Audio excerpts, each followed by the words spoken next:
Partiti, stamattina alle 8 la comitiva dell'Acragas è salita sul pullman con destinazione Policoro, dove domani pomeriggio è in programma il match di ritorno contro il Real Metapontino per la partita di ritorno per l'appunto della semifinale playoff nazionale.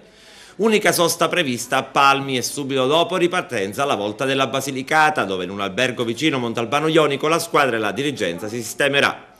Giornata di relax per trovare la concentrazione e domani alle 16 l'attesissimo match che sarà diretto dal signor Camblone di Pescara. Si riparte quindi dall'1-1 e questo risultato costringerà la squadra di Montalbano a fare la partita. Serve almeno una rete, l'obiettivo comunque è quello di vincere senza fare calcoli. In sintesi si è venuta a ricreare la stessa situazione prima del match della finale regionale playoff contro l'Alcamo. In quella occasione i biancazzurri per la peggiore classifica erano chiamati a vincere ed alla fine una doppietta di Biondo ha consentito di violare il Catella.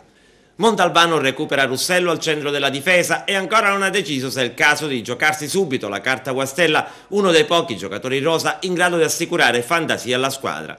Sugli spalti di Policoro la squadra biancazzurra verrà incitata da un centinaio di tifosi che, malgrado la notevole distanza e il giorno feriale, intendono garantire il loro calore alla squadra. Nell'altra semifinale tra Audace Cerignola e Città della Cava, andata 2-1 per i campani ex cavese, arbitrerà una vecchia conoscenza del calcio agrigentino, quel mai dimenticato Alessandro Colinucci, che tutti voi ricorderete per aver arbitrato Acragas Ribera del dicembre scorso.